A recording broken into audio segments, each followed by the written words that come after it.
Masih di Sapa Indonesia Malam, polisi menggerebek sebuah rumah kontrakan di Villa Mutiara Gading, Kabupaten Bekasi, Jawa Barat, karena diduga menjadi tempat penampungan penjualan organ ginjal. 6 korban penjualan ginjal diamankan. Beginilah rumah kontrakan yang diduga dijadikan penampungan korban penjualan organ ginjal usai digerebek polisi. Warga Villa Mutiara Gading, Bekasi sama sekali tidak mengetahui bahwa 5 penghuni rumah kontrakan ini terkait sindikat penjualan ginjal. Lingkungan sosialisasi? Enggak ada pernah main keluar ya, nggak pernah ada main keluar. Ya di dalam aja, paling kalau malam mereka cuman main-main di luar, di teras. Berapa orang Bu di sini? Yang saya lihat sih 3 orang, 4 orang yang saya lihat. Ada perempuan, ada orang. Dewasa semua ya Bu? Hah? Dewasa semua. Dewasa semua. Lama tuh tinggal di sini? Ya sekitar 4 bulanan. 4 bulanan. Kepolisian menduga para pelaku merupakan bagian dari sindikat internasional penjualan organ ginjal. Mendapatkan informasi ya, sampai saat ini proses penanganan kasus dugaan penjualan organ tubuh jaringan internasional di Bekasi tersebut masih dalam penyelidikan penyidik Ditkrimum Polda Metro Jaya. Lembaga advokasi buruh migran, Migran Care menyebut praktek penjualan organ bukan hal yang baru. Diduga modus pelaku memanfaatkan media digital untuk menjaring korban. Dahulu juga ada modus-modus seperti ini. Bahkan dugaan ini sebenarnya perlu didalami bahwa sebenarnya saat ini ada tren baru khususnya di ASEAN, yaitu perekrutan mereka memakai model kejahatan digital dengan menawarkan kerjaan melalui media sosial dengan tujuan negara-negara tetangga kita seperti di Kamboja, kemudian Myanmar, Vietnam, dan mereka kemudian dieksploitasi baik tenaganya maupun ya mungkin itu juga mengarah pada sindikat untuk menjual organ tubuhnya. Polisi menyebut para korban awalnya tak mengetahui akan menjadi donor ginjal. Pelaku hanya menawari korban untuk bekerja ke luar negeri. Selanjutnya para korban ditampung di sebuah rumah di Bekasi. Mereka kemudian akan dibawa ke Kamboja untuk diambil ginjalnya. Polisi masih memburu sindikat penjualan organ ginjal dan para pelaku terancam pelanggaran Undang-Undang Kesehatan dan Undang-Undang tentang Tindak Pidana Perdagangan Orang. Tim Liputan Kompas TV. Apa yang mendasari terjadinya praktik jual beli organ ginjal? Kita akan berbincang dengan kriminolog Universitas Indonesia, Adrianus Meliala. Selamat malam Pak Adrianus. Selamat malam Mbak. Kalau kita lihat jual beli organ ini modusnya semakin canggih dari waktu ke waktu, sehingga banyak calon korban tertipu atau bahkan banyak orang yang melakukan ini secara diam-diam tapi menyembunyikannya sebegitu rapinya. Ya sebelumnya respon saya adalah kaget ya. Sesuatu yang selama ini berada dalam kisaran katanya-katanya, atau dengar-dengar gitu ya. Nah sekarang ternyata ada ya bahwa praktek penjualan organ tubuh ini ternyata masuk juga ke Indonesia, atau kalau dibalik Indonesia menjadi penyedia ya, pemasok organ ilegal untuk kemudian dijual atau dibawa ke tempat-tempat yang lain. Nah soal tempat yang lain ini juga menarik, soal kalau benar bahwa memang akan diberikan atau dikirim ke Kamboja, ke Vietnam. Saya menduga awalnya itu adalah untuk konsumsi masyarakat di Eropa yang memang mengalami kesulitan dari segi demografi, orang-orang yang boleh dibilang berkekurangan secara ekonomi, semakin berkurang di Eropa misalnya, juga orangnya sendiri berkurang yang kurang lebih cocok dan mau untuk menjadi penyedia tubuh ilegal, secara ilegal maupun legal gitu ya, sehingga kelihatannya di sanalah yang kemudian membutuhkan.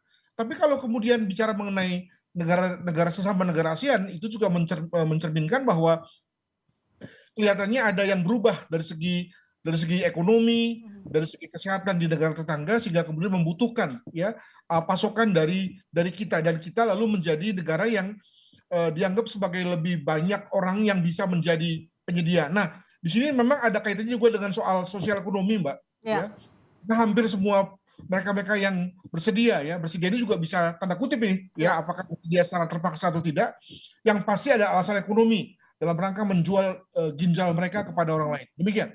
Nah, alasan ekonomi tadi apa yang menurut Pak Adrianus kenapa sindikat ini mudah begitu untuk mencari calon korbannya? Karena untuk alasan ekonomi ini kan ada banyak ya yang bisa dilakukan, tapi untuk sampai diambil organnya bahkan mereka bersepakat, itu apa yang Pak Adrianus amati soal ini? Saya kira mereka juga memakai pendekatan pendekatan acak juga tuh, ya mungkin mendekati orang yang mohon maaf secara ekonomi kurang dan mengalami satu kebutuhan finansial, lalu juga mungkin dari segi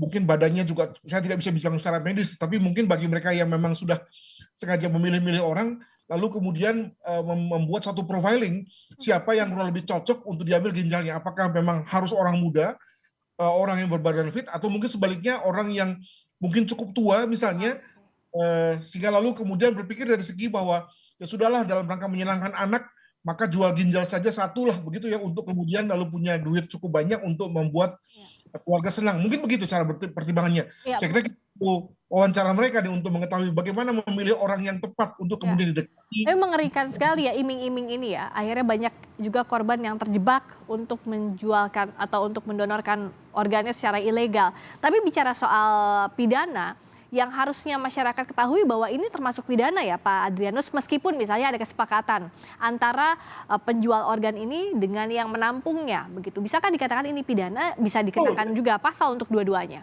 Betul, kalau melihat dari undang-undang kesehatan kan dikatakan bahwa hanya dengan pertimbangan medis lah, ya. Nah, kalau soal medis kan tentu mesti ada pihak ketiga yang memberikan judgement. Dalam hal ini adalah dokter. Nah, kalau misalnya tidak ada pertimbangan medis dalam rangka pengambilan ginjal seseorang untuk diberikan kepada yang lain, itu namanya transplantasi ilegal, ya, sehingga kemudian menjadi masuklah undang-undang tersebut dan pasal-pasal dengan ancaman pidananya. Tapi kalau misalnya kemudian nanti ada, ya ini dia nih, ada nakes, apakah itu dokter atau perawat yang memberikan judgement bahwa itu boleh, nah itu lalu kemudian sudah masuk lagi pada ranah profesi itu, di mana ada nakes yang tidak hanya terkena pidana, tapi juga lalu dianggap sebagai melanggar etik, melanggar ketentuan profesi dari profesi mereka. Begitu. Sejauh ini kan dari hasil penelusuran bahwa diambil organnya itu di luar negeri, di Kamboja. Tapi perlukah juga ditelusuri apakah ada misalnya fasilitas kesehatan atau oknum tenaga kesehatan yang bekerja sama dengan mereka di tanah air ini, Pak Adrianus? Ini juga menarik untuk dilihat sebagai satu kemungkinan ya, apakah si A ini yang sudah bersedia untuk menjadi donatur, walaupun donaturnya juga bermasalah ini ya, untuk dibawa ke Kamboja dan kemudian dioperasi di sana, langsung kemudian ditransplantasi kepada orang yang membutuhkan, atau orang dari Kamboja kemudian datang ke Indonesia dan sudah ada jaringan yang kemudian menyediakan berbagai kebutuhan untuk operasi kamar, operasi besar ya dalam hal ini, termasuk dokternya, termasuk ahli bedahnya dan seterusnya, sehingga kemudian lalu bisa langsung diadakan transplantasi. Jadi ada dua kemungkinan. Nah, kalau kemudian kemungkinan yang kedua ini terjadi, artinya ada rumah sakit yang menyalahgunakan secara nggak sadar juga ya, fasilitas operasi kamarnya. Demikian juga ada dokter bedah, ada dokter anestesi yang terlibat. Wah, ini saya kira ini skandal besar bagi dunia kesehatan di Indonesia, begitu. Apakah faktor utamanya yang membuat sindikat ini terus ada supply-nya, ada demand-nya, ada oknum yang kerjasama, itu yang membuat sindikat ini bisa beroperasi, Pak Adrianus? Bahkan secara diam-diam. Itulah dia mengapa kemudian orang membuat jaringan, adalah karena dengan jaringan orang bisa melakukan berbagai macam hal yang tidak bisa dilakukan sendirian. Dan bahkan tidak hanya itu, dengan jaringan bukan hanya melakukan hal-hal yang tidak bisa dilakukan sendirian, tapi juga hal-hal yang tidak bisa diduga. Termasuk tadi, apakah misalnya menyediakan ruang bedah yang selama ini hanya untuk kepentingan medis, untuk kepentingan non medis juga kemudian dilakukan. Nah, sekali lagi hanya bisa dilakukan dengan jaringan, dan Indonesia juga sudah terbukti ya mampu menjadi anggota jaringan ya dalam konteks narkotika, teroris dan seterusnya. Nah, dalam hal perdagangan organ tubuh ini saya kira juga amat mungkin kemudian hal itu terjadi. Begitu. Kalau kita bicara soal dimensinya pencegahan, bagaimana peran pemerintah atau aparat penegak hukum agar masyarakat juga tidak mudah terjebak dengan iming-iming apapun itu ya, meskipun latarnya ekonomi yang biasanya paling mendesak? Saya kira memang kita belum cukup sosialisasi ya Mbak ya. Jadi kalau kita bisa mengenai trafficking, maka trafficking narkotika banyak penyuluhannya, banyak posternya.